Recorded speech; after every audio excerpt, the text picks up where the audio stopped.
Hello, and welcome to the We Get to Do This podcast. My name is Kaylee. And I'm Jacob. And we are your co-hosts. In this show, we're going to dive into all things our lives, from our partnership to romance to entrepreneurship to growing our businesses together, our fitness journeys, and we're going to have a ton of different guests on that relate to what I just said in some way. We're hoping you enjoy the show, and if you do, please feel free to follow us, leave us a 5-star review on wherever you listen to your podcasts, and enjoy. And if you don't like the show, tough. Thank you. Dang, that intro is still so sick. Welcome back to another episode of the We Get to Do This podcast, everyone. You are joined by your hosts, Kaylee. And Jacob. And if you haven't, please leave us a review and a rating because it helps a lot. It has been a day. Something not set up right? No, it's good. We're good to go. Okay, so for today's episode, we're doing listener questions. Our first Q&A officially. We've got a list of questions from listeners of the pod, but also clients that we've gathered. Kaylee and I get a good amount of texts and emails from clients, and the other day we're like, why are we not saving these and doing like listener questions on the pod? Because a lot of them are applicable for more than one person. So we are going to go for 30 minutes. That's the cutoff, 3000. And then if we don't get to all the questions, we will save them for later. We have like 9 or something like that. So are you going first? We'll take turns. Take turns asking the question, and then we're gonna kind of like panel it. So we're both gonna answer them in how we would. Okay. So depending on the question. Yeah. But. So my first question is, what is your favorite thing about Jacob? That was for me. No, we're not doing this. That was funny. Okay. You're fine. Here we go. Question number 1. Hey, Jacob, question for you. I'm trying to get more protein into my diet in hopes to feel fuller, longer, and have a little more energy for afternoon workouts after work. I'm terrible about waking up. Do you have any insight into the Oath Nutrition Clear Protein?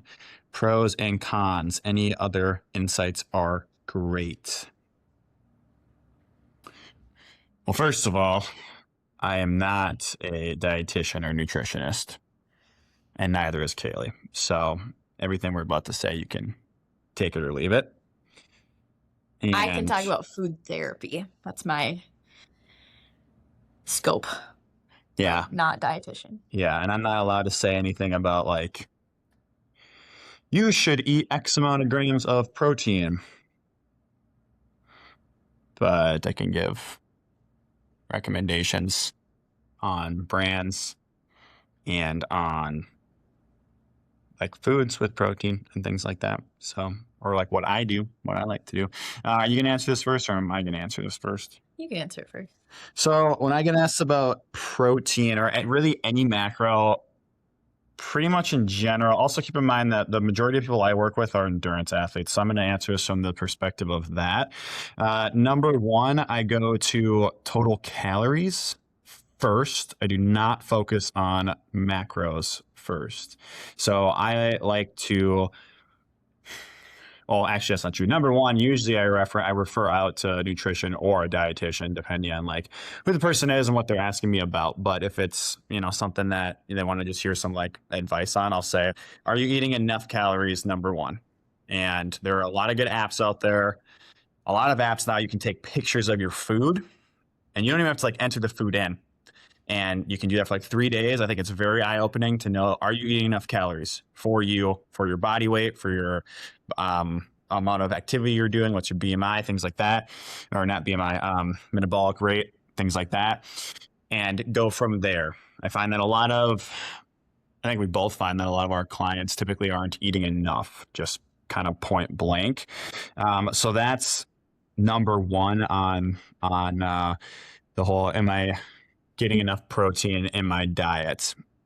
Number 2, honestly, for endurance athletes, I would start looking at carbs before protein as well.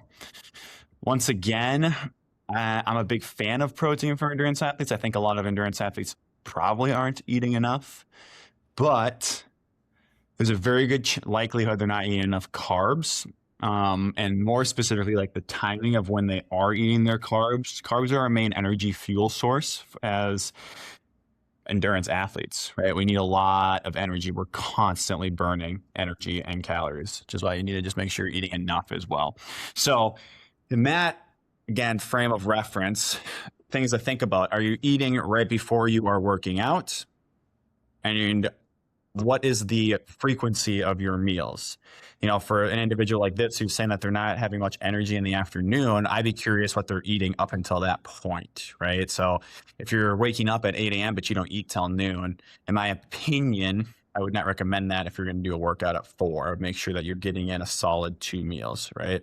At least breakfast and lunch, maybe a snack in there as well. If you're doing a workout in the morning, even if it's at like 6 in the morning and you get up at 5, you need to get something in.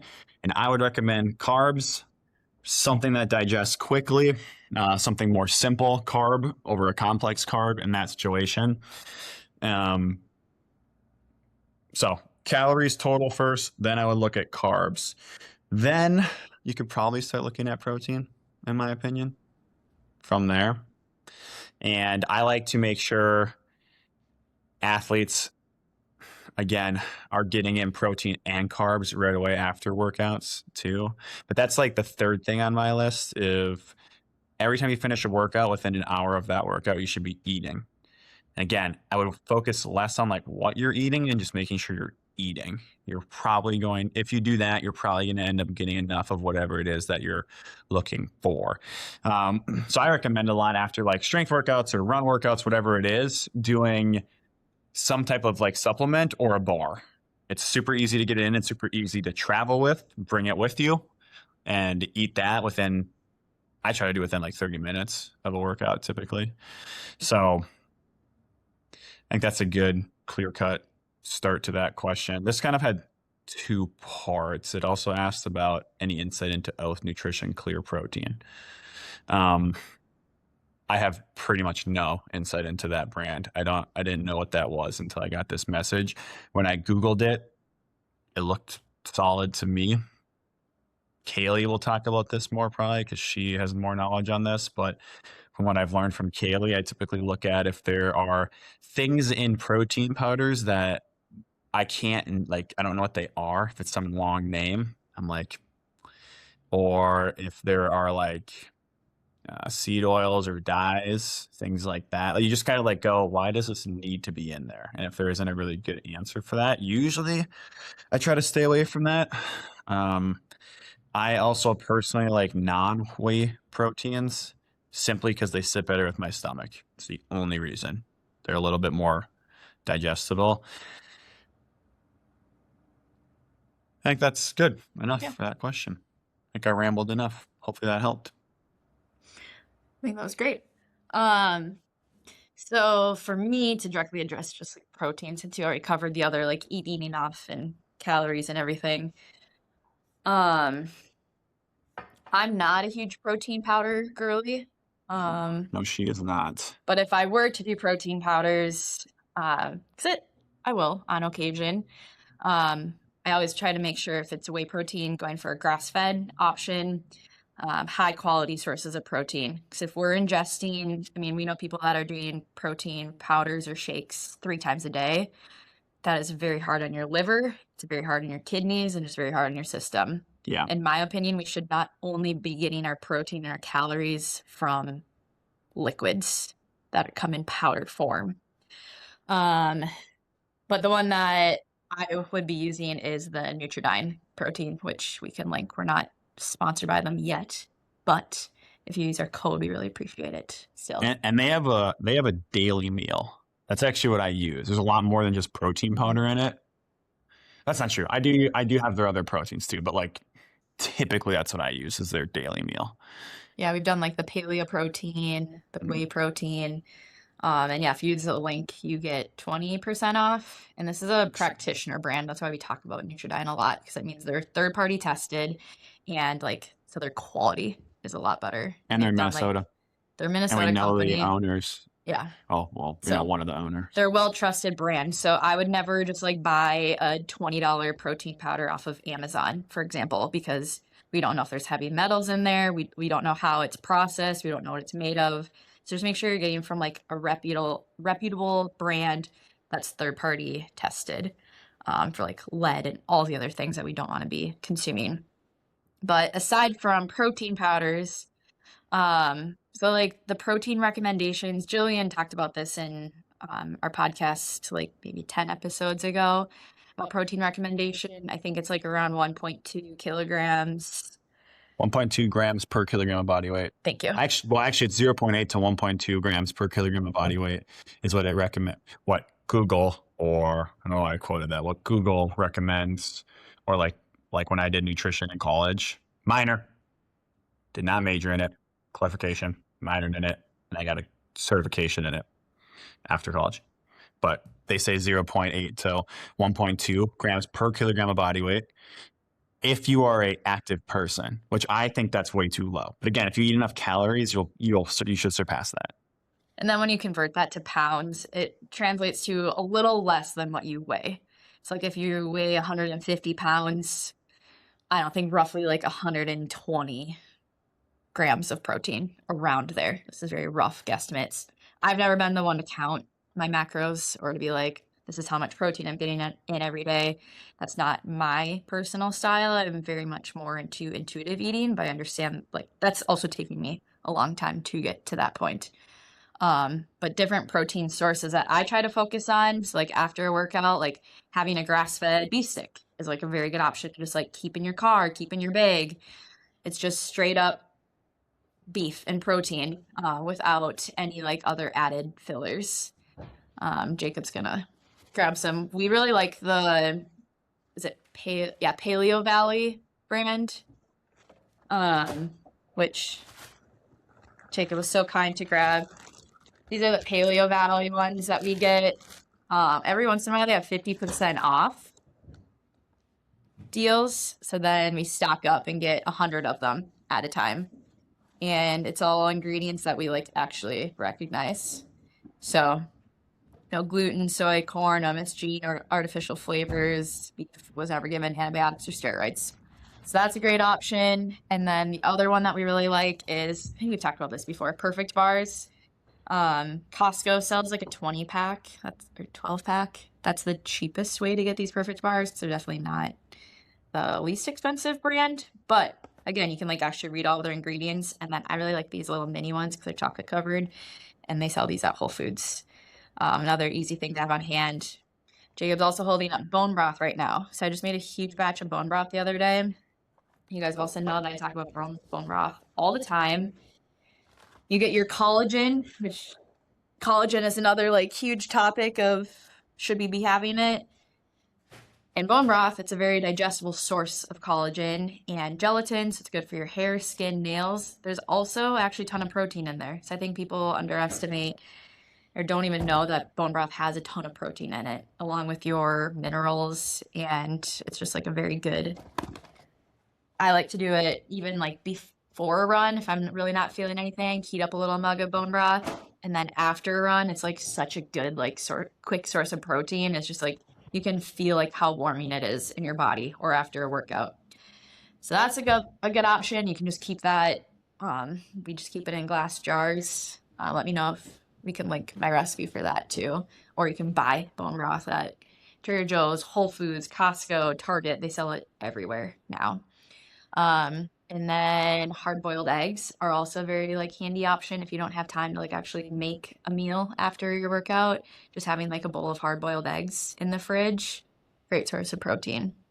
Other than that, like if you can actually like make a breakfast with eggs, or yeah. So again, I'm more of like the whole food sources. I don't like the taste of protein powders. I think they have an aftertaste to a lot of them.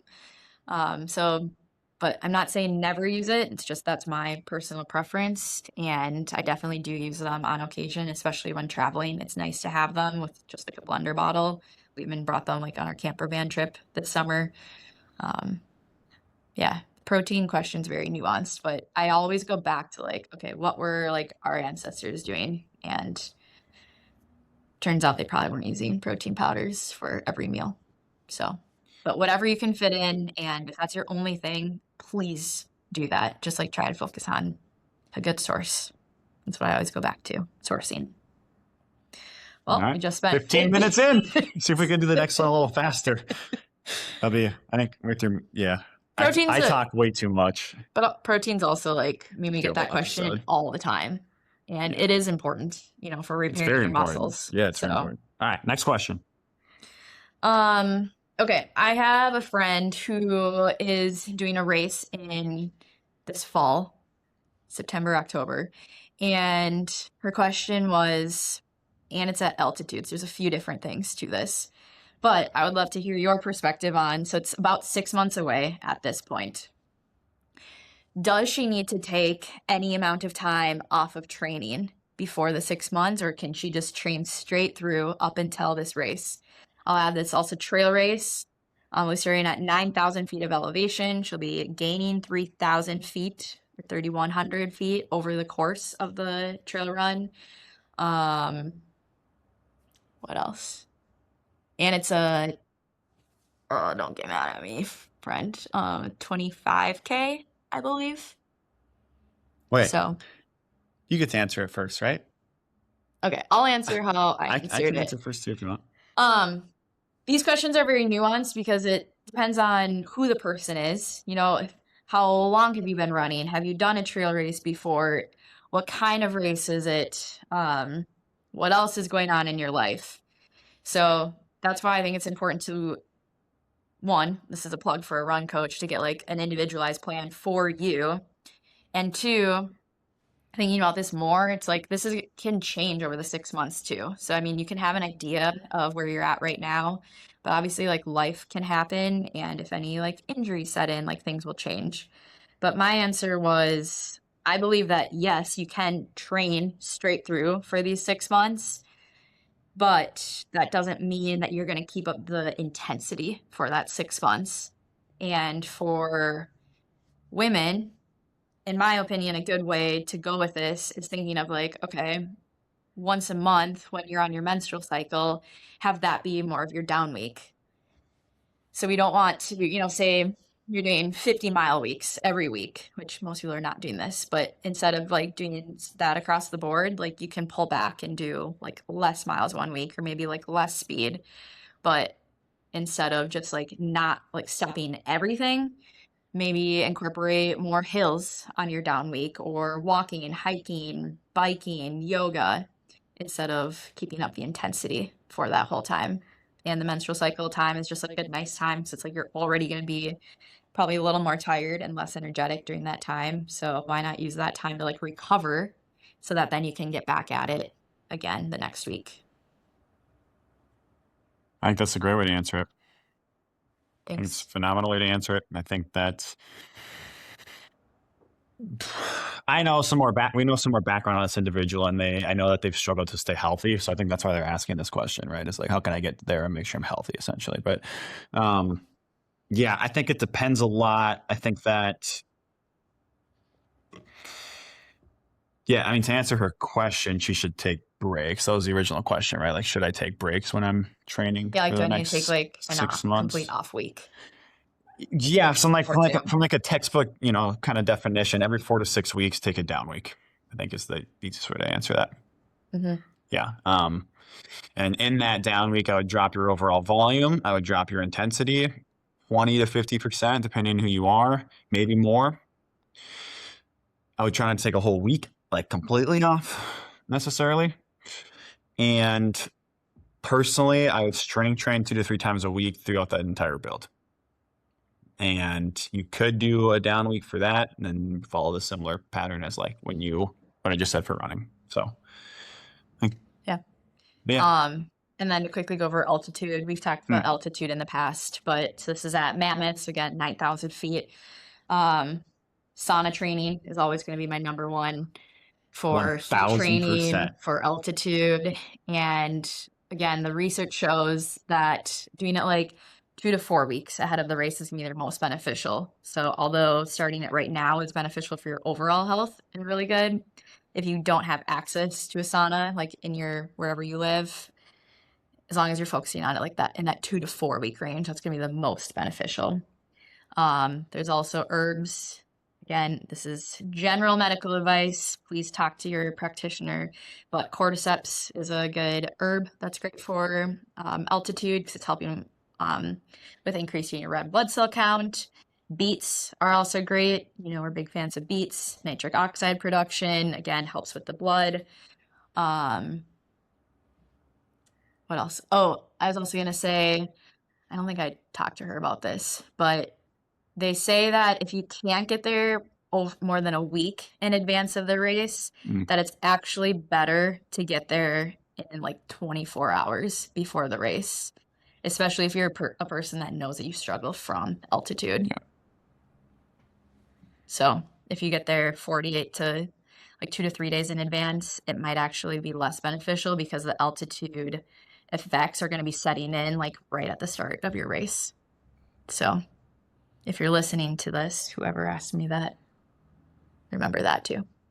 Yeah, and then I think with altitude too, remember, if possible, like not going from 0 to 9, right? Like if you could like go and spend a day even at like 5 before you get up to 9, I think that's also like give your body a little bit of a adaptation period, like getting up higher. Hydration. Yeah. Drink stupid amounts of water and don't drink things that dehydrate you. Yep. Ideally. Which you probably don't want to do for a race anyways. Yeah. And then have fun. That's the most important part. Yeah, listen to your body too, because altitude is also no fucking joke. Yeah. You can seriously hurt yourself or like, yeah. And just keep your goals in perspective because running at altitude is so different. I mean, just a trail race in general is different, but then when you're also running at 9,000 plus feet, things are very different than when you're at sea level. Next question. Am I asking? Yours. I know we're not going to get through all of these, so I'm like, which one do I want to do? We probably got one more each. There is a really fun. I'm going to go with this one. Being in the field / doing your job and having your schedule, does that benefit you in terms of being able to train harder, more, etc.? Do you want me to answer this? Can you say it one more time? Being in my brother actually asked me this, texted me this. Okay. Being in the field / doing your job and having your schedule, does that benefit you in terms of being able to train harder, more, etc.? I think that's a good question. If we're talking about us directly, one, I would say we don't have children. Is this your brother with kids? Yeah. We don't have kids. So I feel like that we have a different schedule because of that. So our response is obviously going to be different than if you have a family. However, I still think that when we do have kids, we're still going to be finding some kind of time to work out. Do I plan on training for a 100-miler when we have young kids? Probably not. But at the same time, I know we'll still get movement in. And I also would say that I feel, not to like toot our own horns, but like what we are telling people and like recommending, like I feel like we truly walk the talk. And I think that's something that I've always prided myself on, is that I'm living the way that I'm recommending to people. And yeah, does that make sense? Like we're truly living a quote healthy lifestyle, whatever that means to you, like a well-balanced, like we are nutritionally eating well most of the time, but we're still like more like intuitive eating. Like we still have treats and snacks, but like overall we're focusing on like grass-fed meats, wild caught fish, like focusing on eating off the sourcing. We're working out. And I think that we've built our schedules so that we can work out around that, so that we have different times to work out. I don't know if that made sense. Yeah. Like we prioritize getting our movement in and eating the way we do. And I think we chose our careers so that we could be flexible, because flexibility, I just did an exercise, and like flexibility was one of my top like 5 things that I want in life. And that's why this career is great, and why I went into nursing also, because I knew I would be doing 3 12-hour shifts a week, and that I could work around my travel schedule and around the other things that I wanted to do. Because I'm not a Monday through Friday 9 to 5 person. Because I understand how that could be really hard for fitting in lifts and runs. It's just different. What about you? Yeah, I think being in the field / doing my job and having my schedule makes it way easier to train hard and train more. 1000%. 1000%. I'm very privileged. When I first heard that, I got a little like, no, it doesn't, and I was like, I could do this with any job, but yeah, then I thought about it a little harder, and I was like, being in the field, even just like this weekend, being at a conference, and like the conference involved just me getting body work done for free. And we have a lot of friends that are in the field that will do body work for cheap or free for us, or we'll swap our knowledge of the body and knowing what's going on so we can train more or different or harder, that type of thing. And then, even from a community perspective, I used to train alone so much. It's hard to train alone now. So we have clients, friends, whatever, pushing us all the time because we're constantly surrounded by it. I think the one thing that can make it hard is that when we don't want to train, I guess it's hard for everyone though, but I feel that can be hard sometimes because we're so surrounded by it. And then also I'll randomly have 12, 13-hour days. I don't know, not randomly. I feel once a week that ends up happening where it's literally impossible for me to get a run in. But that's a lot of people. So if I had an 8 to 5, I think it'd be potentially harder. When I had an 8 to 5, I feel I had less of a life outside that 8 to 5 when I was training. I build my 10 to 15 hours of training into my work schedule, into that 8 to 5 now. So I think it's so dependent on your job, because we know a lot of 8 to 5ers that come over their lunch break or correct, block their right. schedule So I in think the it just depends a afternoon. lot too. And when we're working, we're working. It's not like we can be see ya when we're doing a one-on-one appointment. So yeah, but I mean, I also even my mobility or strength. Every once in a while, I'll need to get a strength workout in for a week, and I'll just jump in with a client and do the entire workout with them, and then I get paid. I do not do that with everyone.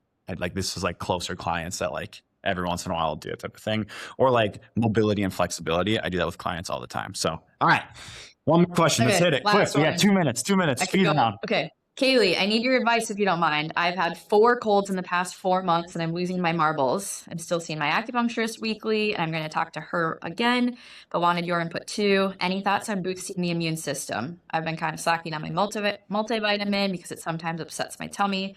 And then, of course, I have to take 2 calcium plus D pills twice a day. Any supplements you have seen successful? And thank you. Okay. Aside from all of the normal lifestyle things, so nutrition, sunlight, getting outside, movement, sleep, those are all gonna be my top priorities before going the supplement route, in my opinion. I think it was last podcast where I talked about the herbal formula Yuping Feng Sun. Again, talk to your practitioner about all these things first, please. But that's a really good herbal formula that helps you boost the immune system. Talk to me if that's something that you're interested in. I have a lot of patients that are on that, and it's still beneficial. Zinc and vitamin C are also great to boost your immune system. We also use those from Nutridyne. Elderberry syrup is another really good supplement that helps to boost the immune system. And then anytime you feel something coming on, like a scratchy throat, you start getting tired, that's a sign that your body needs rest. Slow down, go to bed early that night, stay in bed later, and just focus on rest and getting whole foods. That's not the time to be eating junk food. Like your body needs nourishment, and that comes from sleep, that comes from rest, and maybe that's not the best day to go do a speed workout. You need to chill. Yeah, we need to stop. Like the amount of times I've heard people be like, yeah, I had this, sore throat and cold and whatever, but I pushed through last week and hit those Still paces. got my 50 miles Like, in. That's like wearing shorts in the winter to try to look cool. It's not flex. Stop doing that. Yeah. And low-key, I normally don't skip Strava posts. This is a real moment. But if I see somebody that's like, felt terrible, like was super sick, but I got my 10 miles in, I will not give you a kudos. I'm sorry, but like, don't do that, please. Like you're asking for more of a sickness, and it's probably going to set you back more. So just chill, please. And that's it.